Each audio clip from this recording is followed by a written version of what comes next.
बढ़ गई, पेट्रोल बढ़ गया, महंगाई बढ़ गई। फिलहाल डॉलर की बात मैं नहीं करता,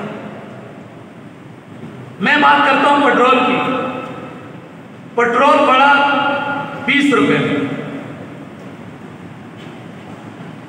एक गाड़ी यहां से कायदाबाद तक जाती है, कायदाबाद से दूध लेकर आती है, एक कायदाबाद से सब्जी लेके आती है, एक कायदाबाद से सरिया लेकर आती है।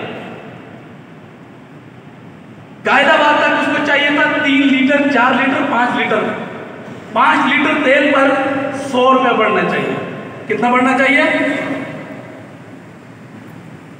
लेकिन वो जो बस गाड़ी वाला है कायदाबाद तक उसके ऊपर 100 रुपये बढ़ा, लेकिन उसने हर सवारी के ऊपर 20 रुपये बढ़ा दिए। कायदाबाद तक ये 1000 रुपये बढ़ गया। उस जालिम उसका 100 रुपये बढ़ा था, तूने 1000 रुपये बढ़ा दिया। एक दूध वाला, क्या वो एक गाड़ी के ऊपर 1 किलो दूध रख के लेके आता है?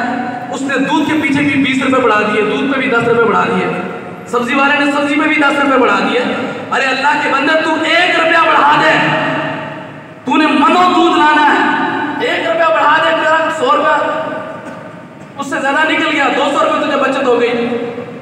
लेकिन मेरा सवाल यह है कि ये सब कुछ क्यों नहीं सोचती कौम? उलमा भी हैं,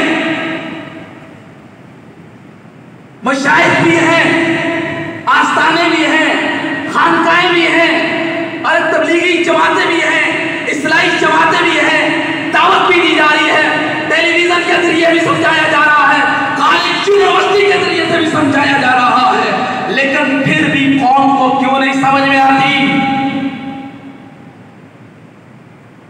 अब एक और बात करता हूं,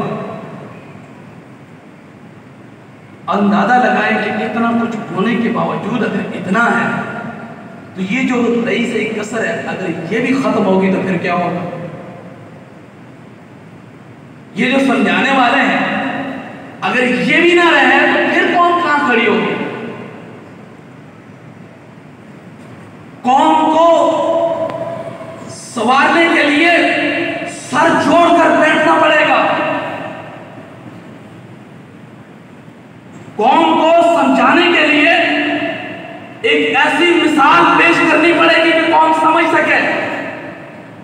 ये मेरा सवाल आपके सामने उधार है, कभी किसी को जवाब मिल गया तो मुझे बताइए, क्योंकि मेरे अपने पास कोई जवाब नहीं। अगर किसी के पास है तो ये महज हाजिर है कि इतना कुछ होने के बावजूद कौम की हालत क्यों है। लेकिन मेरा दिल कहता